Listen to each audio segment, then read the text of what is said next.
Have you ever paused for a moment amidst the hustle and bustle of life and realized that what was once the center of your universe has now gently receded into the background? Have you ever felt that the seemingly unchanging priorities of youth, like needing a large circle of friends or always being present at every gathering, no longer resonate as strongly within your soul? Here's a truth that might surprise many, perhaps even shock them initially. After the age of 70, friends are no longer an essential need in the way we often define it. Does that sound strange, even lonely? But hold off on judgment. Let's delve deeper into exploring another aspect of life, a perspective that celebrates independence, inner peace, and focusing on your own well-being. This isn't a call for isolation, but an invitation to freedom. Freedom from unnecessary expectations, the sometimes tiring social obligations, and the discovery that true happiness at this stage of life can flourish powerfully from within you. In today's journey, we'll pull back the curtain together, exploring the profound reasons why maintaining a vast network of friends is no longer a prerequisite for a fulfilling life as we enter the twilight years. We'll see how your mindset, personal freedom, and even your health can significantly improve when you stop worrying about holding on to relationships that no longer truly serve your growth and peace. This isn't a story about loneliness. Let me reiterate. It's a story about living life on your own terms, liberating yourself from social constraints that are no longer necessary. Stay with us until the end of this journey, because you might just find that letting go of the pressure to have friends not only brings liberation, but can also completely change how you see yourself and the precious years ahead in a much better way. One of the most powerful reasons why the burden of maintaining friendships diminishes after 70 is this. The phase of life where social validation played a key role is truly behind you. Try going back in time, returning to those youthful years full of enthusiasm, but also many anxieties. Do you remember how many friendships revolve around trying to prove yourself, fitting into a certain group, or simply keeping up with standards and appearances? Whether it was impressing colleagues for career advancement, maintaining complex social circles to have standing, or simply ensuring you were always invited, always present at gatherings, there was always an underlying pressure to be seen and accepted. That's a natural part of growing up, of establishing one's place in society. But now, having journeyed through most of life's path, having tasted enough ups and downs, successes and failures, you are in a completely different stage. You're no longer here to build your image. You are that image. You've built your own legacy, whether large or small, and the opinions, the judgments from others, no longer carry the same immense weight they once did. They might still exist, but they no longer have the power to define your worth. At this age, you have enough experience to understand deeply that true fulfillment, that sense of inner contentment, doesn't come from external applause or recognition. It sprouts and grows from within your own soul. There's no longer a need to chase friendships merely for status, reputation, or to maintain some social standing. You are who you are with everything you've been through, everything you've become, and you don't need anyone else's validation to confirm it. Think about how many younger people spend most of their mental energy worrying about how others perceive them. Am I liked? Do people admire me? Am I respected? These are haunting questions that consume energy and sometimes lead to actions not truly stemming from one's nature. But when you reach the mature years of life, you realize a liberating truth. No external factor can define your core worth. You, and only you, are the one who determines your value. And you absolutely do not need a crowd around you to reinforce or confirm that value. Imagine a man named Harold. He's in his early 70s, having spent most of his life climbing the corporate ladder in a large corporation. His life used to be filled with people, colleagues, partners, social acquaintances, and even those called friends. But looking back, Harold realized that most of those relationships were built on convenience, on shared work goals, rather than a sincere, deep connection from the heart. The moment he retired, the velvet curtain of the work world came down, and the inevitable happened. Many of those friendships began to fade. Initially, Harold felt a slight urge to reach out, to try and maintain those old ties, perhaps out of habit or a vague fear of emptiness. But then, an insight dawned on him. Why should I put effort into friendships that only existed because of work? Why chase relationships that never truly brought deep meaning to my life? Instead of trying to hold on to friendships merely out of habit or an invisible fear, Harold decided to shift his focus inward. He started spending more time on personal hobbies that had long been neglected: woodworking, reading history, tending to the small garden behind his house. He rediscovered simple joys he previously didn't have time to savor. And most importantly, he stopped caring about having to impress others. He discovered something wonderful. Without the pressure of maintaining social relationships, he truly felt freer than ever before. No more forced small talk. No more obligations to attend parties just because he should. No more worrying about whether this person or that person liked him or valued him. He was simply living for himself, by himself. And for the first time in many years, that feeling was genuinely good. That's the key. When you no longer seek validation from others, you begin to realize how much precious energy was wasted on relationships that didn't add real value to your life. You don't need to prove anything to anyone anymore. You don't need to try to meet anyone else's expectations. The only person you truly need to answer to is yourself. And this liberation from the burden of proving yourself is one of the greatest gifts that age brings. And along with this liberation from the burden of proving oneself, another change gradually occurs, naturally yet profoundly within us. It's the rise of a new value, a quiet but intense longing: peace. Surprisingly, the value of this peace begins to surpass the allure of noisy social interaction. In our younger years, being around people, participating in social activities seemed essential, an indispensable part of a meaningful life. The liveliness of gatherings, the cheerful laughter, the endless conversations, all created a sense of vibrancy, connection, a life lived to the fullest. We sought energy from the crowd, felt validated by the presence of others. But then, time passes, experiences settle, and you start to appreciate something even more precious: stillness. Not just the mere absence of sound, but a deep state of mental tranquility. It's the peace that allows you to truly be yourself, to rest, to relax completely, free from unnecessary drama, burdensome social obligations, and the emotional fatigue that social interactions sometimes bring. Let's be honest, many friendships, even the good ones, still come with a certain level of responsibility. There are phone calls to return, invitations to accept, or politely decline. Unspoken expectations to maintain contact, to show interest, to inquire. It doesn't mean friendship is bad. Not at all. Sincere friendship is a precious gift. But the issue is, at a certain stage of life, maintaining all of that can start to feel like more effort than joy.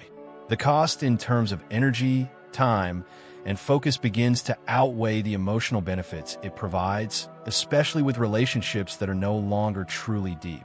The truth is, you don't necessarily have to spend your precious time trying to keep up with others. You don't need to feel guilty or uneasy when you can't always be available just because someone expects you to be. You've entered a stage of life where your time is your own, a priceless asset, and you have the absolute right to decide where and how to invest it. Consider the case of Margaret, 74. She used to have a very large circle of friends. Regular lunches, lively group calls, bustling holiday gatherings. Her calendar was always full. She was proud of her social network, viewing it as proof of an active and beloved life. But then, as the years went by, she began to notice a subtle change. Many of these social interactions, instead of bringing excitement and energy, left her feeling tired and drained. Conversations started feeling repetitive, the same old stories told over and over, the familiar complaints. Some friends seemed to call only when they needed to vent or complain about life. Others appeared more interested in gossip and rumors than in meaningful, deep discussions. The joy of companionship, of friendship from earlier times, had slowly turned into a dull routine she no longer truly enjoyed. Then one day, Margaret made a brave but necessary decision. she decided to take a step back. She stopped feeling guilty when saying no to invitations she wasn't genuinely excited about. She let go of the pressure to respond immediately to every call or text. She allowed herself not to have to explain her absence at length. Instead, she began to actively embrace the quiet. She discovered that the time she once spent managing friendships now belonged entirely to her, to use however she pleased. She took longer walks, immersing herself in the beauty of nature without needing to talk to anyone. She spent hours reading books she had wanted to read for years. She sat quietly with a cup of tea, gazing at her garden. And most importantly, she realized solitude does not equate to loneliness. It is actually very peaceful. That's the beauty of this stage of life. You're no longer bound by the obligation to fill every gap in your day with social activity or constant conversation just to feel connected. You are allowed and even encouraged to enjoy your own company without needing constant validation from others. You have the right to choose peace over pressure, tranquility over chaos. So, if you've ever felt guilty for wanting to withdraw from social obligations, for wanting time for yourself, remind yourself of this. You are not withdrawing from life. You are opening your heart to a new kind of fulfillment, the kind that comes from deep within, the kind that doesn't depend on anyone else. And that peace, it's a spiritual asset that only grows more valuable with age. Cherishing this peace also leads to another natural consequence. We become less tolerant of negative energy sources, including the disappointment that can arise from relationships. One of life's somewhat harsh but incredibly true lessons most of us experience is realizing that not everyone you call a friend is truly there for you, especially when you need them most. Looking back on the journey, you've likely experienced this in various forms. People who were once very close suddenly drifting away for unclear reasons. Friends who became cold, busy, or disappeared when you faced difficulties, needed a shoulder to lean on, or a sincere word of encouragement. Relationships where you realized you were always the one giving more, always the one putting in the effort while the other side remained indifferent. And when you enter your 70s, with accumulated experience and a deeper insight into human nature and relationships, you begin to understand something important. Having fewer friends not only means fewer social obligations, but it also means fewer opportunities to face disappointment. Friendship, no matter how strong and sincere, always comes with certain expectations, whether explicit or implicit. There's the expectation that the other person will check in on you. The expectation that they'll be ready to listen when you need to share. The expectation that they'll lend a hand when you're in trouble. But what happens when those expectations aren't met? Disappointment. You call, but no one calls back. You make an effort to nurture the relationship, but receive no equivalent response. You find yourself always being the proactive one, the giver, while the other person is indifferent or only takes. Feelings of being overlooked, undervalued, or not respected creep into your mind. And at this stage of life, when peace and mental health are top priorities, do you really need to face this kind of emotional stress anymore? The answer, for many, is no. Think about Mr. William, 78 years old. He had seen countless friendships come and go throughout his long life. Some ended naturally due to changing circumstances, geographical distance, or different life paths. But others faded because he realized he was always the only one trying to hold on. There were people he had known for decades, shared many joys and sorrows with, but then suddenly they became too busy with their own lives, too distracted by other concerns, or simply no longer interested enough to maintain a real, deep connection. Initially, that feeling truly stung. He wondered if he had done something wrong. Why did people who were once close seem to forget his existence? Sadness and confusion overwhelmed him. But then, after periods of quiet reflection, he reached an important realization. It wasn't him who had changed. It was simply that he had stopped accepting, stopped tolerating friendships that lacked mutual effort, one-sided relationships. That's the crux of it. When you let go of the notion that you need to have a large group of friends to feel complete or valuable, you simultaneously free yourself from the potential disappointments that come with unmet expectations. You no longer have to feel frustrated or upset when someone doesn't check in regularly. You no longer have to feel let down or sad when a friendship gradually fades over time. Instead, you have the opportunity to focus on the most important person in your life at this stage, yourself. The energy and time you might have previously spent worrying or grieving over unfulfilling relationships can now be redirected towards caring for your physical and mental health, pursuing passions, enjoying simple pleasures, or nurturing the truly meaningful relationships that remain. And this doesn't mean you have to completely isolate yourself. Not at all. It simply means you are making a conscious choice, choosing quality over quantity. Instead of trying to maintain a long list of acquaintances, superficial relationships, you prioritize nurturing the connections that truly matter. Relationships that bring you joy, warmth, genuine support, and don't require you to struggle to maintain them. That could be beloved family, a few lifelong friends who have walked with you through the years, or even just a strong, loving connection with yourself. These are the relationships that truly count at this stage. So, if you've ever felt that some friendships bring you more stress and disappointment than joy and support, remember this. It's perfectly okay to take a step back.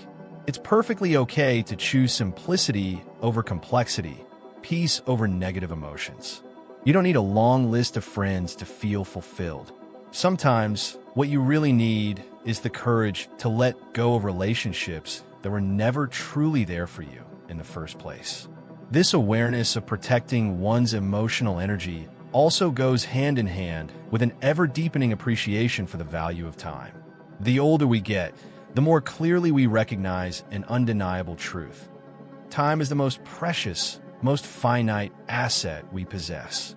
When we were young, we often felt that time was endless, stretching before us like a road with no visible end. There is always tomorrow to do this or that.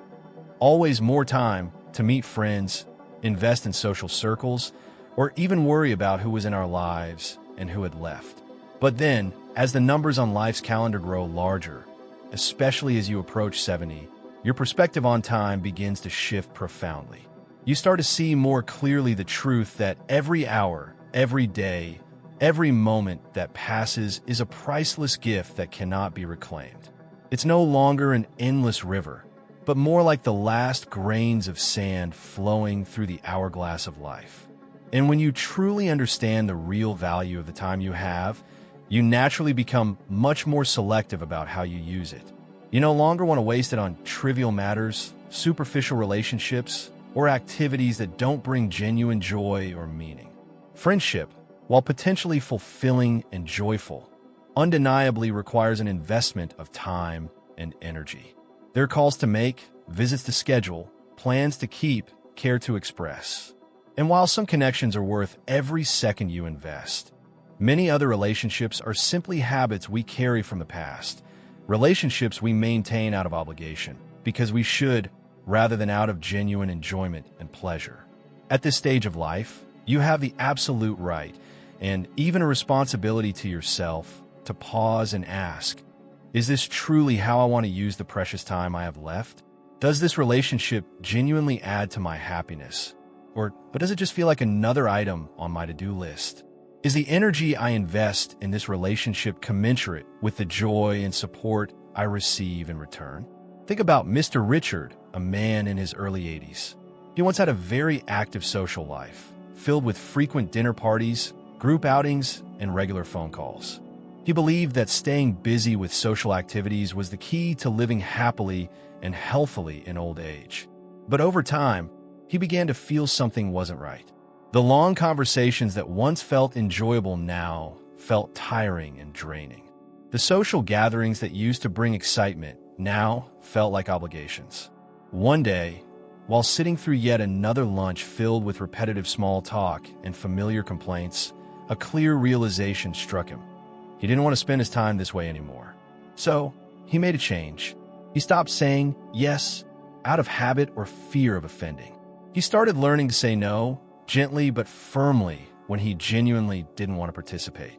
Instead of spending hours catching up on pointless gossip or listening to endless complaints, he redirected his time and energy towards things that truly brought him joy and fulfillment.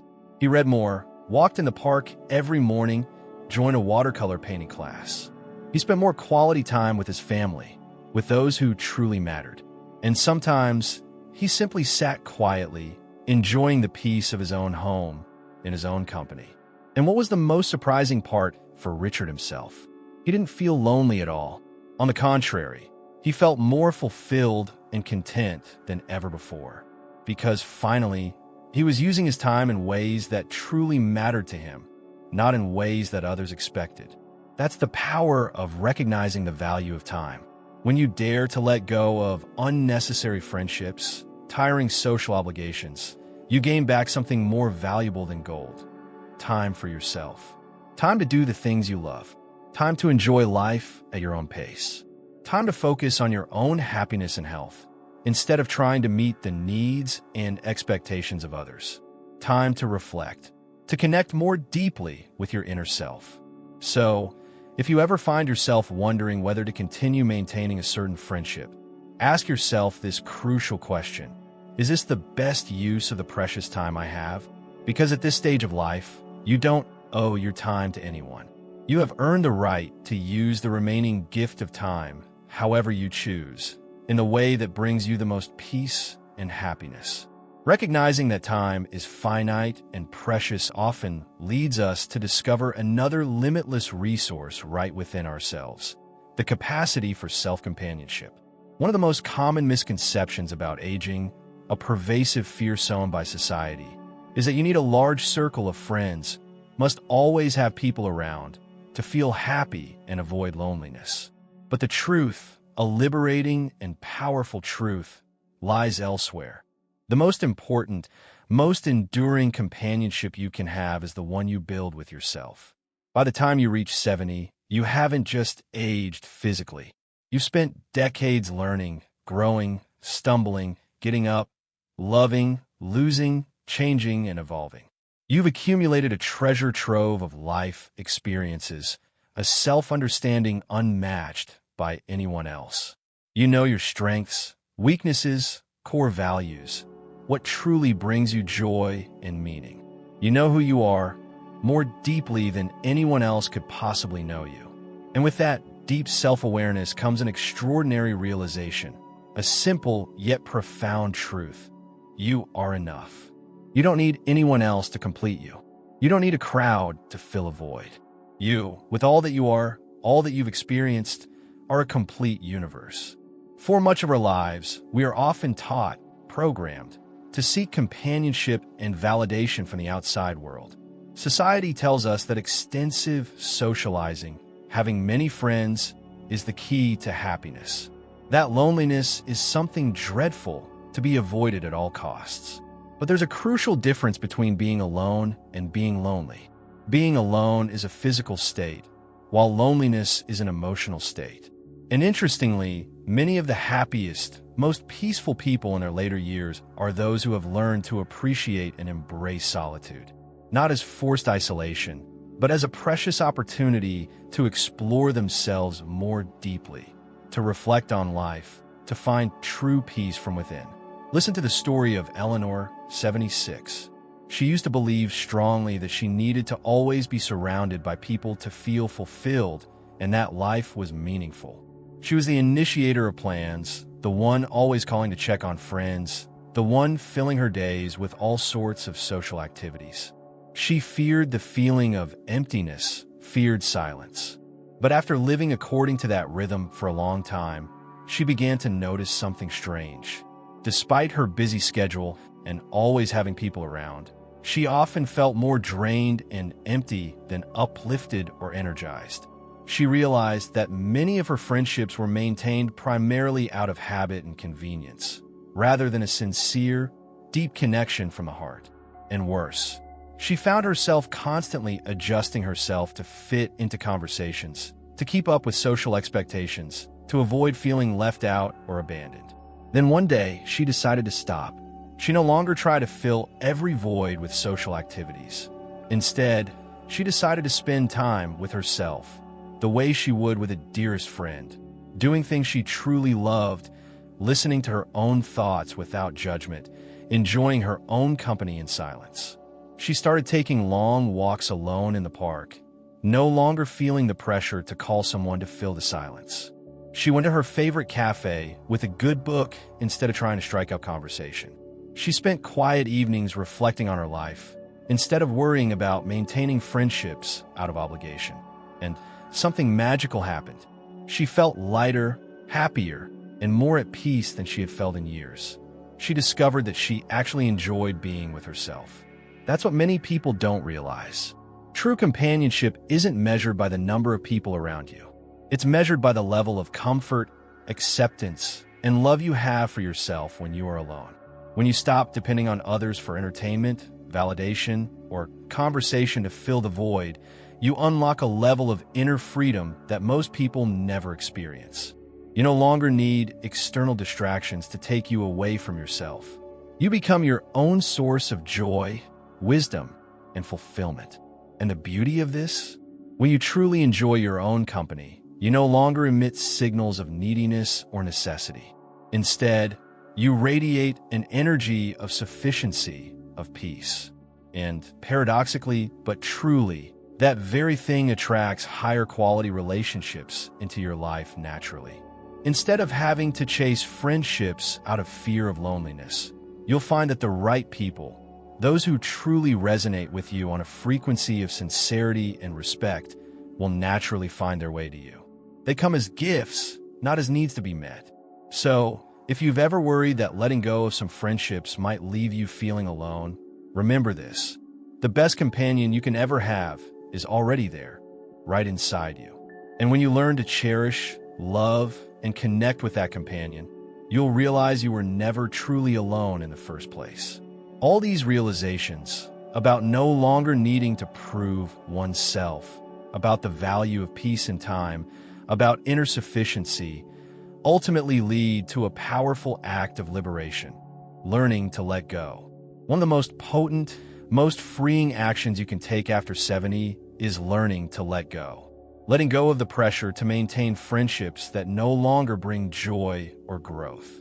Letting go of the notion that your worth is determined by the size of your social circle or your level of social activity. Letting go of the ingrained belief that being alone equates to being lonely and pitiful. Because the moment you release yourself from these expectations and limiting beliefs, you are not just closing an old, worn-out door, but you are opening a brand new one. A door leading to a life that is simpler, freer, and far more fulfilling in ways you might never have imagined. Many of us, for various reasons, often hold on to friendships purely out of habit, even when those relationships no longer add positive value, and sometimes even cause fatigue and distress. We attend gatherings we have no interest in. We answer calls out of obligation. We try to maintain an appearance of being sociable, friendly, simply because it's what we've always done or what society expects. We fear change, fear disappointing others, fear being judged as unapproachable or selfish. But pause for a moment and ask yourself, what if you didn't have to do any of that anymore? What if you gave yourself permission to let go of friendships that feel like a burden, a task to be completed, and instead focused all your precious energy and time on things that truly bring you happiness, peace, and meaning? Consider the case of Mr. James, a man in his late 70s. He once firmly believed that maintaining vigorous social activity was the golden key to aging well and happily. He made great efforts to keep in touch with old friends, even when those friendships had become distant, superficial, or mere shadows of the past. He filled his days with social obligations, telling himself that being busy meant being fulfilled. He feared emptiness, feared stillness. But then one day, after another gathering from which he felt more exhausted than happy, he faced a harsh but necessary truth. He wasn't enjoying it at all. The conversations felt dull and repetitive. The gatherings felt like empty rituals. And deep down, he felt more tired and disconnected than connected and energized. So he made a choice that required honesty with himself. He stopped forcing himself to maintain friendships that no longer felt meaningful. He stopped participating in activities just because he should. Instead, He began prioritizing what truly mattered to him at this stage. He spent more time outdoors, focused more on his health, learned new things, and embraced the wonderful freedom that came from no longer having to meet anyone's expectations but his own. And in doing so, he discovered something incredible. He felt lighter, happier, and more at peace than he had ever felt before. Letting go didn't bring the emptiness he feared. On the contrary, it created space for better things to flourish. That's the essence of letting go. It doesn't mean slamming the door on the world, becoming isolated and bitter. Quite the opposite. It means you're clearing out the garden of your soul, creating space for what truly nourishes you and allows you to flourish. It means recognizing that your happiness isn't tied to how many people you have around you, but rather how aligned and authentic you are with the life you truly want to live. And this is what often happens when you embrace this mindset. You stop worrying about who is in your life and start focusing on what brings you joy. You begin to appreciate the small, simple things in life. You realize that true fulfillment doesn't come from maintaining friendships out of duty, but from living a life that feels authentic, natural, and meaningful to you. Therefore, if you've ever felt the pressure that you should be doing more to maintain friendships, stop and ask yourself this question honestly. Is this truly adding to my happiness? Or am I just holding on out of habit, fear, or obligation? Because once you give yourself permission to let go of what no longer fits, you'll discover that life becomes simpler, lighter, and more fulfilling in ways you might never have expected. Letting go isn't about loss. It's about liberation to embrace something better. As we reach the end of today's exploration, let's take a few moments to reflect together on what we've discussed. The idea that you don't need friends after 70, as we've seen, is absolutely not a call for isolation or bitterness. Rather, it's an affirmation of freedom. Freedom from unnecessary social obligations, heavy expectations. Freedom to choose peace over pressure. Freedom to embrace a life guided by your own true values and desires. By now, you've seen more clearly how bravely stepping back from relationships that no longer serve your growth and happiness can actually bring more joy, more precious time, and a deeper sense of fulfillment than you might have ever expected. You no longer need to prove yourself. You recognize that inner peace is more valuable. You understand that fewer surface relationships can mean less disappointment. You cherish time as a treasure. You discover the best companionship comes from within you. And you learn the liberating power of letting go to pave the way for a more fulfilling life. So, what resonated most strongly with you among these insights? Which reason touched the deepest part of your soul? Perhaps you've already begun the journey of letting go, or maybe you've realized how much you truly enjoy your own company. Or perhaps these reflections simply offered a new perspective, a permission slip to prioritize yourself without guilt. We would love to hear your thoughts and experiences on this journey. Please share your feelings in the comment section below, perhaps something you learned today, or a small change you plan to implement. Your shares are not only a great source of encouragement, but can also inspire others on the same path. If you found this content meaningful, please don't hesitate to like, share, and subscribe to the channel so we can continue exploring profound topics together. Every small action helps spread positive messages. Thank you for spending your valuable time listening and journeying with us today. May you always find peace, joy, and fulfillment on the road ahead in your own unique way.